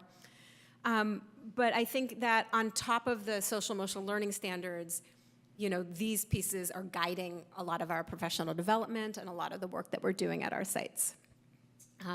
Next slide, please. So again, I'm just kind of going to bring back this piece of when we're working on inclusivity, it's not just for the sake of inclusivity, which I think is a noble cause in and of itself, but it's also because that's directly correlated to students' ability to learn and to achieve academically. And so we look at it through kind of 4 lenses is what I'll say. One is just implementing culture responsive practices through our teaching staff and through the rest of our school staff. Really looking at how do we embrace and elevate voices, particularly voices from marginalized communities. There's been a lot of work done with parent groups, with student groups, and how do we, the listening sessions that Dr. Shin did last year, really thinking about how do we elevate and hear all these voices. Looking at policies through an anti-racist lens, that we know these systemic pieces really matter. It's not just human interaction, which is one piece of it. And just, again, education for our community, professional development for staff, and really making sure that we have through lines. If we go to the next slide. So culture responsive practices is a huge piece here that really is guiding a lot of the work, and it's really about having both students and staff looking at our own intersectional identities and biases, really thinking about building awareness around cultural contexts and values that are being promoted. What are we, if we're not aware of it, we're still doing it. So in our schools, what are we promoting? What values are being promoted? And I think, again, going back to the facilities piece, an intention, like we're working to shift mindset and to be aware. And there's a lot of intention around that as we look at our day-to-day practices and the systems that we have in place. Next slide, please. So one body with this is curriculum, which is a really important piece, and this is not exhaustive at all, but just a couple of examples, really looking at what our social studies curriculum is and making sure that it is inclusive and representative of a range of voices. This started before Instagram and has, again, continuous cycle improvement of being really important to look at what novels are we putting in front of our students and making sure that we're looking at them through a multicultural, multi-perspective lens, and really especially focusing on both authors and main characters of color and from marginalized communities and uplifting those voices through the novels that we read. We have an ethnic studies course at Albany High School now, yay, really exciting, and that was ahead of the mandate, which I love that we were on the front edge of that. And I also want to just give a big shout out to our Diversify Our Narrative group.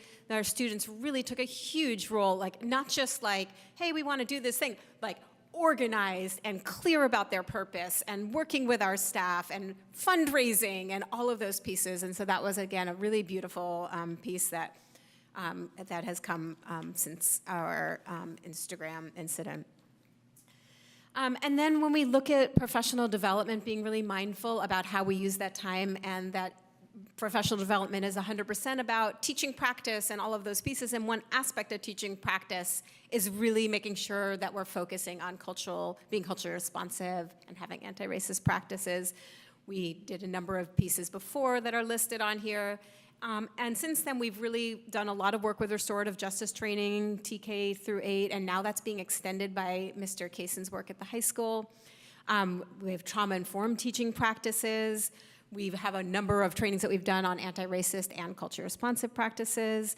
There's Jen Gritman has a building anti-racist group there that's been going on. So there's a lot, and there's more, but those are kind of some of the big highlights. And I think that, again, there's just an intentionality, and especially looking at that as one of our district initiatives. It's not like, oh, it would be nice if we could. No, this is one of the things that we're focused on. Next slide, please. I find this to be really exciting. We were able to have a district retreat last year where we pulled in a whole bunch of staff from all the different sites, and thanks to Dr. Wells for supporting those efforts. It was really powerful, and really looked at like, okay, we have these initiatives, how are we doing it, what does that look like, what are our through lines? And when I started teaching in our district a long time ago, we all did whatever we wanted to do in our classrooms. Like, it really was very open and loose, and that's just sort of how it was for a school that wasn't under any sort of microscope or school improvement. And there's a lot of beauty in that creativity, but there's also something that we want for our students where we can guarantee that they're gonna get certain things no matter whose class or which school they're in. And so I think this is maybe the first time I've ever seen such a successful effort where there's something happening K-12, where we're like, this is like why I stay in Albany. It's like we have one of the reasons. It's like we have this ability with these students. A lot of our students stay with us all the way through. We have staff with a very low turnover rate. We can actually be really intentional about what we want to be able to do and build on that.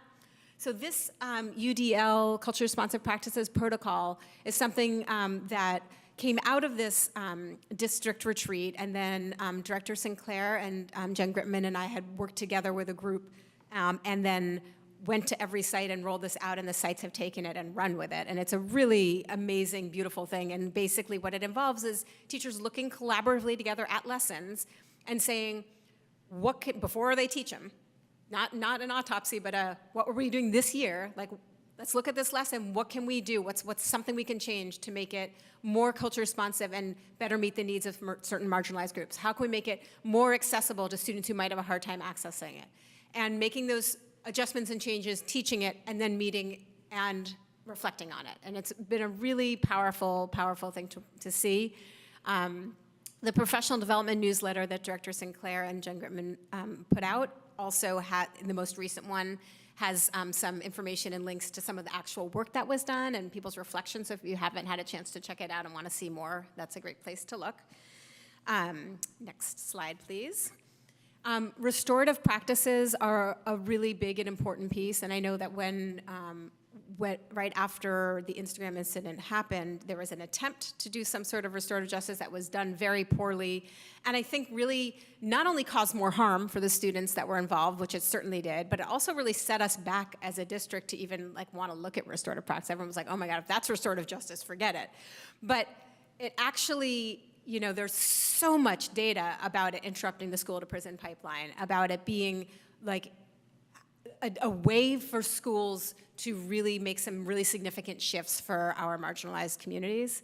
And so I'm really excited that it's gotten traction in powerful ways. And I think at all of our schools, K-12, there are teachers who are running circles, who are focused on relationship building, who are doing a lot of this, what we call Tier 1 community building, restorative practices work. And a lot of work being done at the Tier 2 harm level. How do we repair harm when it's done? And I think the thing that always resonates when we do these trainings, and we've now done trainings K-8 for all of our staff on this. Again, it's now pushing into the high school through our student success space. But one of the things that we always come back to is we are educators. We're not here to punish, we're not part of a judicial system, we're here to educate. And just like we educate on math and we give kids multiple chances to learn something, we're here to do the same thing related to behavior. And so when students are struggling with each other, our goal isn't to push them out, our goal is for them to take responsibility for what happened and to figure out how to make it as right as possible. And that doesn't mean there aren't consequences, that doesn't mean that suspensions go away completely, right? But it does mean that those things are core in what we believe. And that's something now that's happening throughout our schools in different pockets. It's something that is gaining a lot of traction. It's certainly part of the behavior matrix at the middle school, which is cool to see how it's pushed all the way up there. It's been part of professional development for all of our site leaders, and so it's really happening in a lot of different schools. And I know we have work now being done. We've never had this type of staffing where we have staff at the high school who, Will Casey, who's doing the student success space. We have at the middle school our student success space, and Camille Fisher, who's doing a lot of restorative practice work in addition to her safe and inclusive schools work. We have Elena Cornell. We have a lot of this different work being done, and a lot of collaboration that's happening around it. I want to just, next slide please, just highlight briefly just the Peer Circle Up program at the middle school, and there's some talk of trying to push that up to the high school as well. It's a really groundbreaking program, and we have people from other districts who have come to check in and observe the work that's being done. And basically it's like, yes, adults are super important and can do this work, but students can too, and students listen to each other in a really different way than they listen to adults, and that voice really matters. So we have students at the middle school who are all trained, who push in every month to advisory classes and run community building circles. We have another group who are trained who do harm circles. And again, that's work that we're looking at pushing through to the high school too. The next slide briefly, that's just a picture of these amazing kids going through their training and doing some of this work. Next slide. The student success space, again, I feel like is something groundbreaking that we have at Albany Unified that I really have never seen in this same way in other districts. And in the middle school, we really felt this strong hole and need for a space for kids to be where they could do different types of work, like they could do mindfulness work, they could do goal setting, they could focus on affirmations, they could get a brain break, movement break, they could think about how to get coaching on how to reach their goals and have a warm, welcoming, inclusive space that feels different than a classroom where they can have somebody to receive them. And this is something that I've been wanting to do when I was principal there for some time, and when Dr. Wells started superintendent, he supported this project, which I felt like a huge leap of faith, really taking in as a new superintendent, what does the community need and what are we saying is missing? And this program is, when it first started, staff who were involved in creating it, we knew what was happening, and other people were like, wait, this is new, and then it became this part of the community that people couldn't live without. And it's such an incredible resource to students. And now it's at Albany High School. So what you see on here is a picture of the middle school one and a picture of the high school one. You can't do much about those tile floors at the high school to make it feel calming, but everything else has been done. All of the spaces, and there's aromatherapy in one space, and there's music listening in one space, and there's all these different pieces, but the staff person there is really, I think, the main thing. It's not about checking out a class and staying there for hours. It's like, you're here, we need to get you back to class. What's up? What can we do to support you? And how do we get you back into the classroom? Next slide, please. We also have student affinity groups that have existed at the different schools for long-standing groups at the middle school, the BSU at the high school. We new this year, we have, new last year was the Young Men of Color group, and then added on this year was the Young Women of Color group that, again, Dr. Wells had a vision and made it happen. Dr. Shin has joined in this year to facilitate the Young Women of Color group. And again, it's when we look at these affinity spaces, it's really important for us to look at which students are feeling isolated in our schools and need to be in a space where they're not feeling that way, right? And how do we pour energy and resources and make sure they feel seen and heard and have a space that they can talk freely and feel supported by our staff? And I think it's a huge impact for these students. And in addition to their weekly meetings, they also, last year and again this year, will go on a trip to DC and visit colleges. I just think the investment, not just in making this happen in terms of that piece, but the number of adults who are involved in making this happen, it's a really beautiful, beautiful thing that, you know, this is game-changing for these kids in terms of their experience at the high school. So there are those and other affinity groups that are happening at younger ages. Next slide, please. And then we also have a number of parent affinity groups. And again, this was something after the racist Instagram event happened that really, not that there weren't any parent groups before, but that was really when it became these very organized, solidified groups that I think, again, it's important for parents to have affinity spaces to be able to think about what's happening in Albany education and for us as leaders to listen. What's happening, what's needed, what can we do differently, what can we do better, because we can always do better. Next slide. And so the last piece I'm going to talk about this year, and we have some members here on our board who already know about this, but one of the things that came up last year for me as I support principals is there's lots of different incidents and events that happen at our schools with our students. But one thread that I'm like, we can actually do something about this was when we had students, particularly white students, who would say or do something racist, and the parents were like, oh my goodness, I can't believe my kid did that. I don't know where they got that from. What can I do, right? And they wanted to be able to talk with, and oftentimes with white families, you say, have you talked to your kid about race? No, I haven't, because they don't have to, right? And so this was an opportunity where it's like we have these parents who actually want to be able to have these conversations and are not comfortable. They haven't been given the background, the skills, the training. We can actually do something with this. And so our wellness committee, I love our wellness committee this year. It's like actionable. It's an amazing group of people. And what we're doing this year is coming up with 2 sets of resources that are differentiated by grade level. And, you know, like a K2, 3-5, 6-8, 9-12. And we'll come with a video, talking points for parents to reflect on, and then discussion questions to be able to talk with their students. And the first one is focusing on the impact of racism, and the second one is focusing on allyship.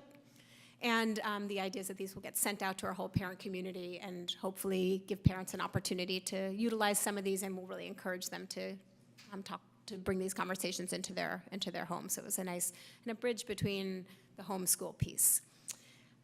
Last slide. That is not everything, it's not exhaustive, there's lots of work to be done. We're always looking at what more can we do, and you know, utilizing the people that we have.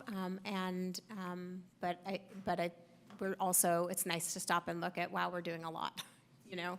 So that concludes my presentation. Happy to answer any questions. Any board questions or comments? Want to start us out? I have a comment. It's so great to see you in this role. I think this is like absolutely what you should be doing, and the passion that you have for it is so clear to see. I remember back when my younger kids were at the middle school and you were principal and you were talking about restorative practices, and all of this I feel like has culminated in this role for you. So thank you for everything you're doing. Thank you. I love my job. So Deb, I'm really blown away by the kind of motion that's happened since 2017. You know, and I like to oversimplify things sometimes. You know, I liked what you said about we needed to slow down and think about what we were doing. For me, it was a situation where we weren't taking ownership of anything that was going on and responsibility for building on a program. So seeing what's happened since that day, I'm so appreciative. And thank you, and you know, you were here. I was there, Thank yes. you. jump away. I'm not going to say a lot because if I get started, I could just keep going and going and going, and I'm also not going to get emotional, but I will. It's even just to hear you present all of this and to see all that went into creating all of this and putting it forth, even just the presentation, not the actual practices that are happening that you're telling us about. It's just, it's like so good for my heart, for my soul. Like, I mean, I'm in a place right now where I'm sort of understanding more what it means to be a Black person in this country, in a corporate law firm, in the spaces where I live and where I work, and the family that I've chosen to be my family, and what that means, and to see this work happening where my children are in school, and to know that this sort of intentionality, you said intentionality a lot, that this sort of intention and these sort of minds are coming together to say, what can we do? What more can we be doing? Is just, it's, so thank you. And I just want to add, and I appreciated you saying inclusion and inclusivity, because I was talking to a friend and we were talking about the DEI, the diversity, equity, and inclusion, and I feel like the inclusion is something that I'm realizing that even in conversations that I'm having with people, the inclusion part can kind of get missed, and it's like, well, there's more people here, and you're recognizing that people need different stuff, but do the different communities feel included, or are people feeling affirmed? If they don't feel included, then we're not doing enough, you know? So I just want to say that I want to appreciate everything that's happening, and also appreciate the words you just said. We can always do better, and I know that you know that, and I know that everyone who's working on this knows that, but I just want to kind of say it into the space, because there can be a feeling of, I mean, we're doing all this stuff, we've done all this, we've been doing professional development, we did this for however many years, and I appreciate it, and I honor it, and respect it, and also just want to make sure that people understand that this is work that never ends. I've devoted a great deal of my educational life and my personal life to learning, and I'm still learning, and I'm realizing in the last couple of months, oh, I never thought about that way. That's how this feels, and that's what this means. And so I just want to say that for all of us, if we're feeling comfortable, like we've got it figured out, then we're not doing it right. This is a lifelong journey to become more inclusive, to understand better how to support all of us to wherever the places are where you're in the majority, figure out what could you be doing differently or better to hold up and to affirm people who are not in the majority in the way that you're in the majority. We all have our ways that we're in the majority, and we need to be thinking about everyone who isn't and how we can bring them to the table and affirm them and magnify their voices. And I just feel really grateful that I get to be in a district where this is the level of dialogue that's happening. So thank you. Thank you, Trustee Boyd. I feel like what I wanted to say doesn't sound as good anymore.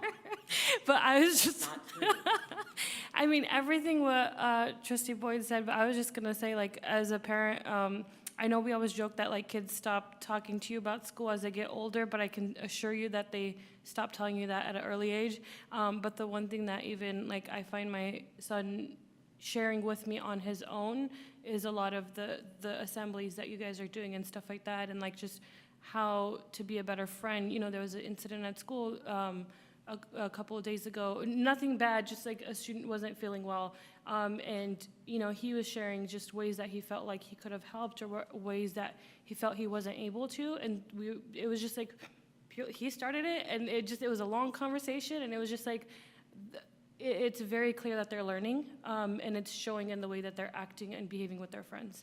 And for that, I'm very grateful. So thank you. Thank you for that. It's just really nice to see all of this in one place, and I really want to appreciate that this came from something very difficult, kind of also being resurfaced for us in our community. And I think we are so lucky to have the leadership that we have right now, because you took this time and care to frame this in a way that shows growth and this constant mindset of, what else can we do? Where else are we going with this? What are we moving towards? And that we still have goals, even though we're doing this huge, robust amount of different things to support all of our community and our kids. And I just really appreciate that whole child is like at the forefront of this, because every child is a whole child and we're supporting so much more of them. You know, working in a different district and seeing what's going on in other districts in this same area, those kids are not getting what our Albany students are getting, and they're not having these spaces to have these comfortable conversations about really uncomfortable topics. And so I really appreciate that we have this again. Yeah, and I appreciate being, you know, in all of these spaces where that's what we're doing. Okay, any other board comments or questions? Well, I mean, I think you guys have said basically everything that was going through my mind, but I mean, this is like very appreciated, because like as from like the student perspective, I was never really like told to like just sit down and like, what is your relationship like with yourself and the world, and like how do you, that intersectionality you were talking about. And I only got to do that when I was in high school, and I realized how important that is to connect with your classmates and to have a broader worldview and just better yourself and how you are as a citizen to the world. So I think this is an amazing thing, and like everyone was saying, the work doesn't stop. It keeps going on, and these are great steps to that, and I really, really appreciate this. Thank you for that. Appreciate the student voice always. Okay, we will now take public comment on this item. If you're in person, please approach the podium. If you're online, please raise your hand. Should I wait for if anyone is online, or do I just talk? You may go right ahead. We don't have any hands raised right now. Okay.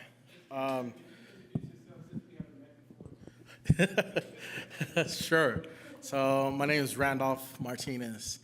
Thank you very much for this. I appreciate it. I felt left out. My family did too. I say my family because, honestly, I'm here because of my daughters.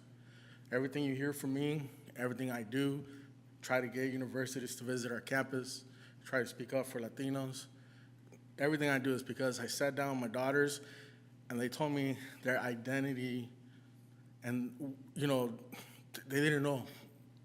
And I was just like, wow, because I came here as a 7-year-old refugee, war refugee. Nicaragua was in war, civil war. So my mom packed us in the middle of the night, went to the airport without telling anyone that we were leaving, and we left. My identity throughout my whole entire time here has been questioned.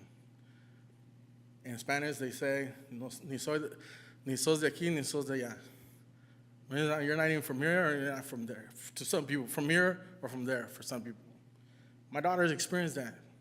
I sat down, 8th grade, my daughter graduated. She's like, Dad, my friends are going to the Asian club, and my other friends are going to the Black African American club.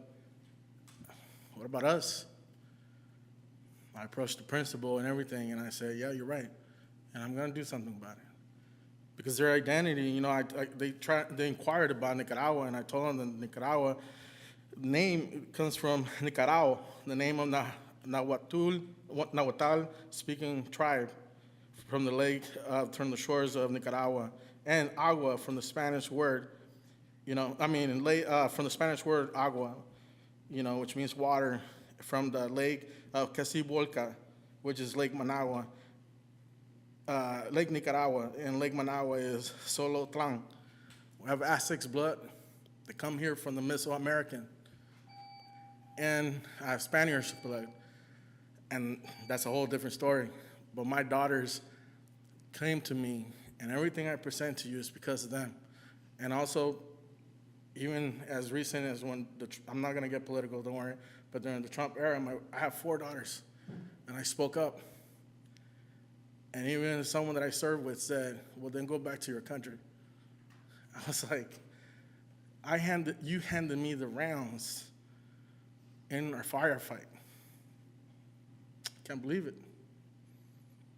And now my daughter was told, don't wear that because it's boy stuff. Or are you really Latina? Or this and that. So I'm here because of them, what you said. Please continue. Thank you so much from the bottom of my heart. Thank you. Thank you for sharing your experiences. I really appreciate that. And that's what it is. It's the partnership with home and school. So thank you. Thank you. Thank you so much. 3 cheers for Deb. Thank you, Deb. Thank you to Thank you all.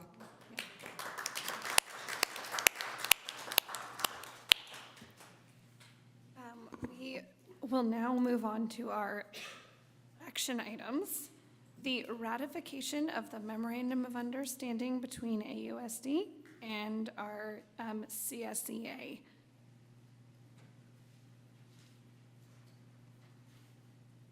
Evening.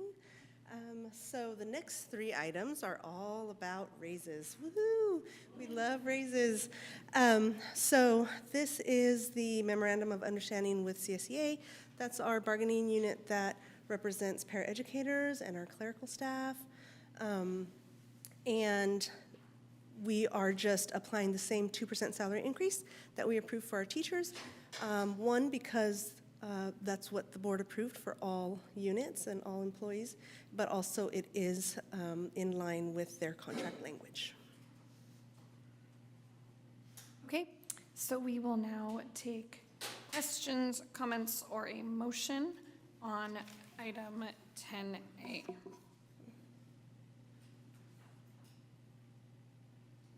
I move to approve 10A. All right, Second. okay. All in favor? Aye. Aye. Aye. Any opposed? Okay. The ratification of AUSD and CSEA 10A passes. We will now move on 10B. This is AUSD and our SEIU, which is our Service Employees International Union. And this is applying the same across all unions. It's the same. It's also in line with their Me Too contract language.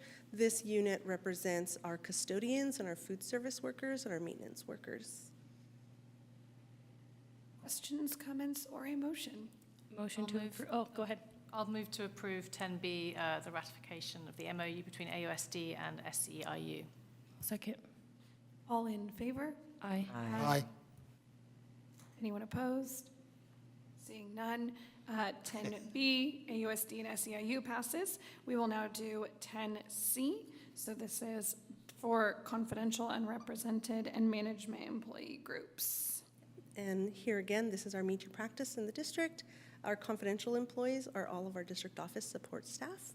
And our unrepresented folks are like our occupational therapists and our mental health specialists. Those folks, and of course, your management are going to be your principals and your directors. Okay. Questions, comments, or motion? I move to approve 10C. I'll second. All in favor? Aye. Aye. Any opposed? All right. 10C, our salary amendment for confidential, unrepresented, and management employee groups passes as well. And we will move on to 10D, which is on a different topic, and this is our calendar. Our calendar, which we discussed, well, the board discussed at the last board meeting. We, heard some suggestions about maybe some possible adjustments maybe to look into and discuss. In working with our labor partners, we felt that it was best to move forward with one of the 2 calendars that we collaborated, on and developed together. Also listening to some of the feedback in the responses that we received from the parent and community survey that went out. There was concern about the additional day in March, just having another shortened week that folks have to think about childcare and that sort of thing.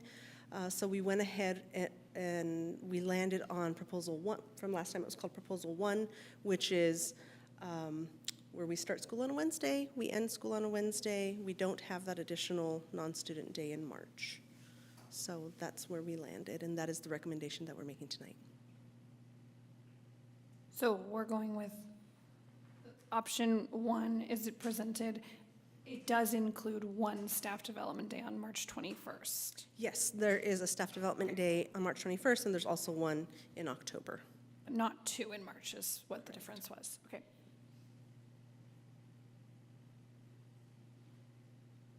Any other questions, comments, or motions?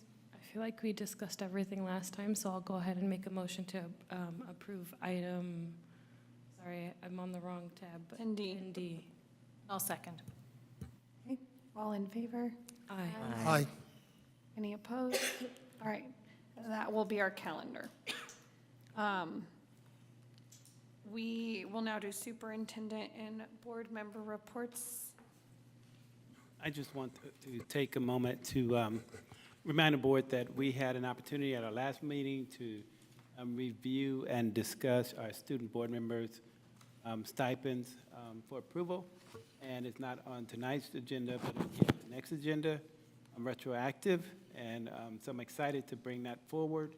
And so I am looking forward to seeing that on the agenda at our next meeting. That concludes my report, Madam Chair. Efficient.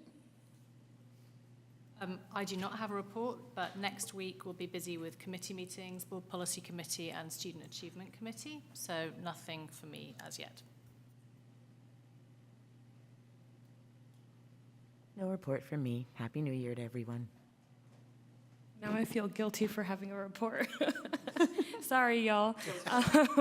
But just a huge thank you to the Ocean View staff for all of the walking field trips that they've been planning. The kids have had a wonderful time exploring various parts of Albany, the library, the trails, just a lot of stuff.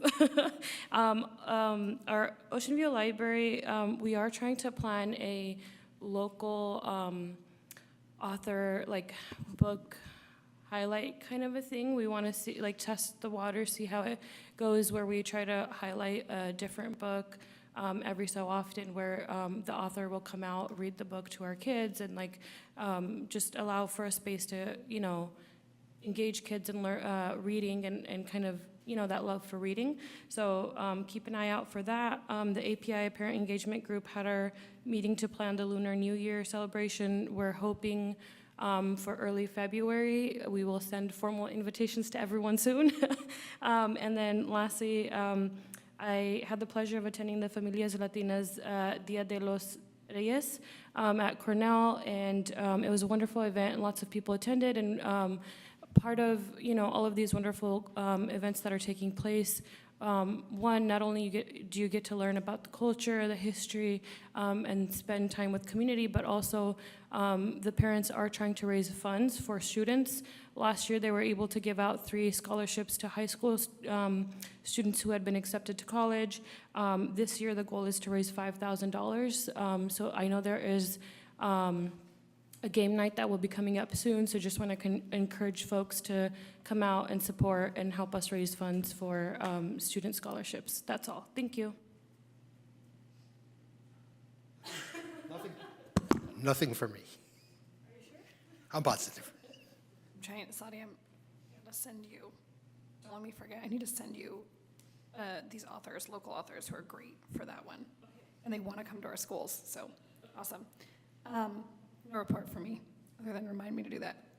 And we are now going to do future agenda items. I know that there's one that we would like to, while you do it.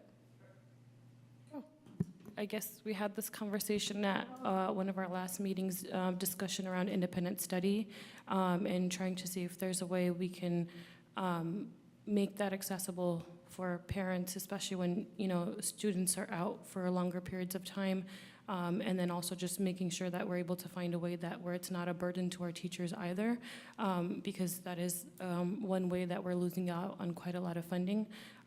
So just, you know, trying to come up with creative solutions to make sure our kids are learning, but also that the district is not missing out on funds. So It was interesting because I was taking this critical issues on campus training yesterday, and one of the things they said is, oh, well, if the air quality is bad, like now districts could be in a position of pivoting more quickly to remote learning for a day if we needed to, or if like we had flooding or temperatures. And I'm like, oh, so this is what you're saying we should be able to do. Okay, all right. I feel like it's a little change in conversation now of, hey, we can be more responsive. So hopefully this is something that could be looked at positively and we can try for. Any other future agenda items? We're all good? Okay, well, there you go. This meeting is adjourned.